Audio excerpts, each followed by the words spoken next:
Okay, so we're looking at the British pound. Today's action was pretty eventful.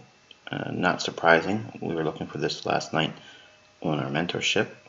But I mentioned on Twitter today that 128.20 had a lot of work on that level. And if you got to a daily chart and drop a horizontal line, you can see what I mean by that. We had some heavy flows that come around just above and below this level. But essentially, it's been the institutional 128.20. Even in here, we had a lot of activity. And when we drop down into a 4-hour chart, you'll see it's a lot more obvious. You can see how it's been working this level back and forth, gravitating back to it. We had a nice sell-off yesterday, and it was a continuation of the theme I gave on Friday of last week, looking for the break on the trend lines, the folks that like to use those for their setups and such. The movement back up to the 128.20 level, then rejection. We saw it come back one more time, and then ultimately rammed it one more time above the short-term high here, and then ran for the old daily low. Now it only went below it by a little bit, by 1 or 2 pips, I think. Let me see. The old low was on this feed. It's 126.63, but the low comes in at 26.61. So it's only 2 pips below the historical daily high for Forex Ltd's demo account. So if we're looking at the intraday price action, let's drop down into an hourly basis. Okay, so we can see what has transpired today. I hinted at looking at wolf waves, which I'm not going to teach this concept here because obviously my videos are monetized, so it would be hypocritical of me to put someone else's concept, which obviously I've mentioned in the past I didn't invent. If you want to learn more about wolf waves, you can go on to Google and do a search on wolf, W-O-L-F-E, wave, or you can look at the Street Smarts book by Linda Rashke and Larry Connors from the 90s, mid-90s or so. They introduced that specific pattern, if you will, and it uses basically trend lines. Okay, now I know I'm a great opponent to diagonal support and resistance using trend lines, and I'm quite certain I'm going to offend some of you that swear by God that that's the basis of why your secret sauce makes you money. But looking at the market as a casino, I know that the odds are likely that trend lines typically are going to fail more than they're going to help you. There's so many opportunities to draw a trend line, but when we use proper context, as I hinted at on Twitter this morning, this is all before the fact. So we're looking at things that happened after the fact now. So this is going out to you, Marcus. Okay, your comments about wanting to see me do this with candles that haven't more or less formed yet. You know, I do that just about every single week on Twitter. So this is one more for you. So I'm going to add in the short trend line segments here. And this pattern, for folks that are familiar with classical charting patterns, this is a broadening pattern or a megaphone pattern. Okay, imagine the person holding the megaphone here and talking into this point, and then obviously it fans out further. Now it's a rather simplistic pattern. You don't see it too many times in price action, but today it just jumped off the chart with me. So while we were running up in here, I mentioned that we had a speaker talking. I think it was around 4 o'clock in the morning, New York time, during the London session. I was talking to everyone on Twitter. You can go back and look at it. I stated that it was an interesting price run ahead of the speaker, and we ran right above the short-term high and also right into this area right in here. Now typically retail likes to use trend lines underneath lows to support or build a theory that it's an uptrend, and they'll put a diagonal trend line sloping down, touching supposed reference points that will constitute a downtrend. Now again, without beating up the whole theory of trend lines, because I've done that many times in the past, this is one time I do agree with trend lines, but not for the sake of entry, but for the sake of profit taking. So that's the only real component about the wolf wave that I like. So if this is something of interest to you, you can, like I said, Google and find the author of the concept himself and study it, and maybe you'll be edified by it. To me personally, back in the 90s, there was a group of traders that were following me back then, and they knew about what I called hidden trend lines. Now, wolf waves weren't talked about back then. It hadn't been at least brought to my attention, and it was before the Street Smarts book was published. Now, I'm not stating that the author didn't have it or conceptualized it before making its way into the book Street Smarts. I'm just saying that I personally wasn't exposed to it, at least not prior to Street Smarts. So, but I was looking for things to justify the use of trend lines that would be against the usual use of them. And kind of like the pitchfork idea, okay, Andrew's pitchfork. If you look at the concept and look it up on Google, you'll see there's an element to that I used back in the 90s, and I didn't use it long because I just basically dropped it and didn't care too much for it. But how I grew out of all those things is I was using pitchforks, and I was using things like, well, for instance, if you look at the high here, draw that down to here, and slice through all this price data, and you'll get this response right there, and keep extending it down, you'll get this. Now, it's not so much that it's a entry tool, but more or less a targeting tool, and I just looked at it and referred to it to myself as hidden trend lines, okay, like a hidden support resistance. I was really enamored by the type 2 trend following, which is basically a reverse divergence, if you will. Everyone sees that now as something that was created by George Lane, and it wasn't. Nick Van Nice was the guy that released that to the trading community, but George Lane, because he claims he made the stochastic indicator as well, which he didn't, it just follows him, and he just gets a lot of credit for something he didn't really achieve. But nonetheless, I was looking for all these approaches and things, and I felt that the wolf wave had something to offer, but it just, to me, it felt like Elliott wave. You know, you got to count this wave, count that wave, and A, B, C, and all that. Good grief! You know, I've completed grade school. I'm going to go back all through all that. So if I can't see it visually, then I'm not interested. So I left and put down the wolf wave, but I'll counsel you to study this formation in here because it has a lot of similarities to it, and that's the reason why I prompted everyone on Twitter. And I mentioned that 128.20 before the fact has a lot of work there. Okay, so your attention should have been there. And also previous high. So we know that there's a potential for, without this diagonal trend line here. So I just mentioned this in passing because I mentioned it on Twitter. That was the whole basis for me talking about it. But from my standpoint, this right here is the other pattern, which basically stems from that same book, Street Smarts. So you kind of get like a little bit of an origins, if you will, of some of my favorite patterns. Now, when I say my favorite patterns, I'm not claiming that I created the turtle suit. I'm not claiming ownership of it. I just felt that it was a pattern that was profitable more than any other pattern I've ever seen.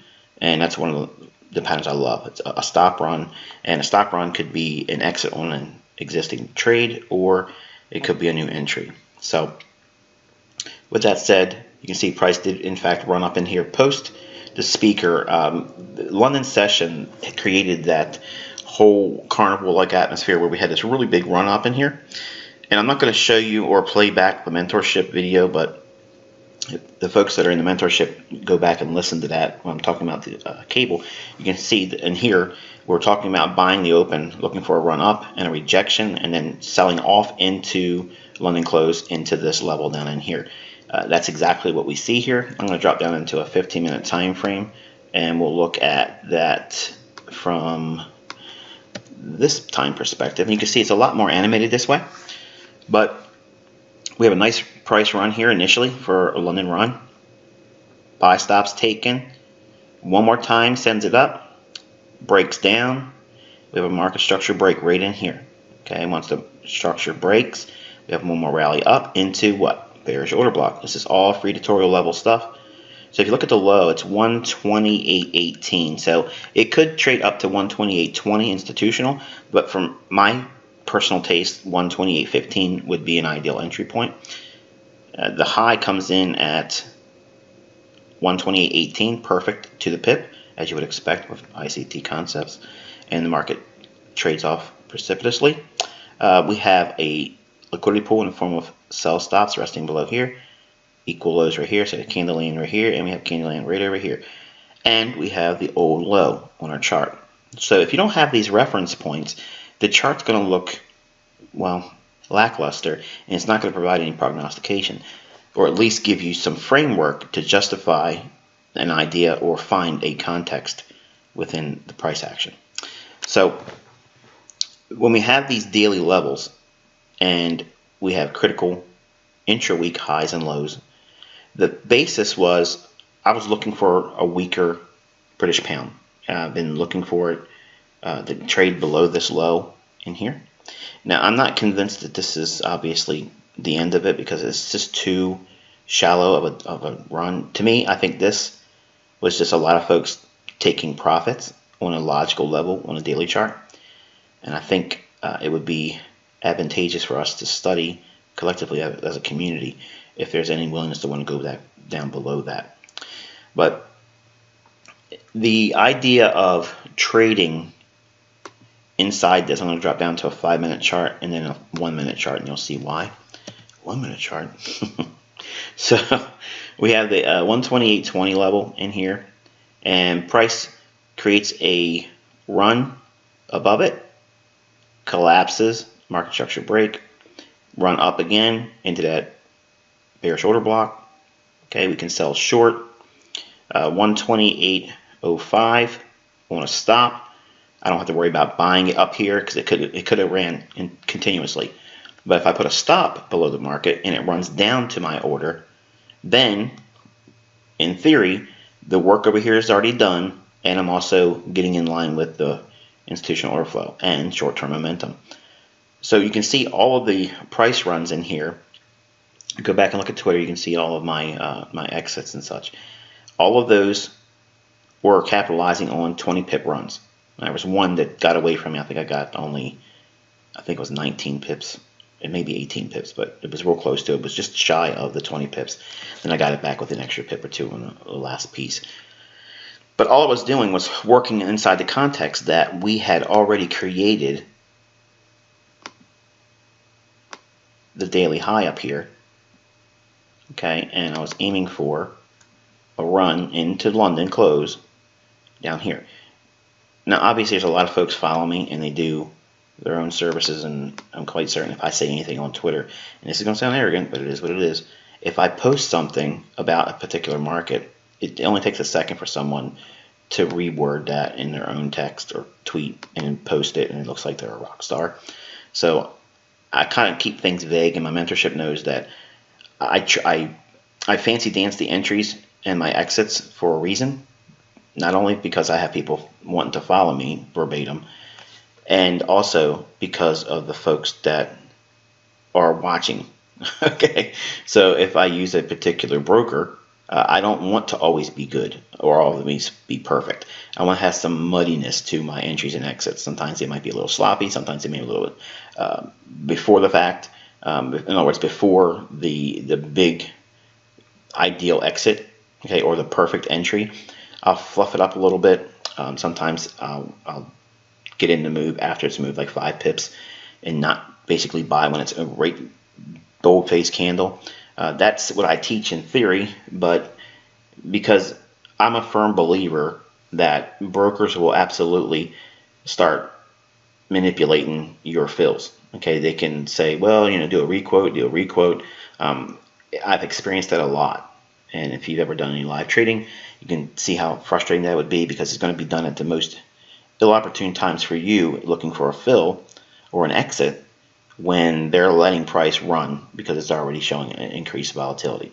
So these are the 2 reference points I was using internally today. And every time we created an opportunity on a 1-minute basis there was an opportunity for me to go short. Now, all I did was worked inside of ranges between this high here, which I believe was the short-term low-risk entry. You can see this is a market maker sell model. Okay, consolidation, ran up, and then sells off.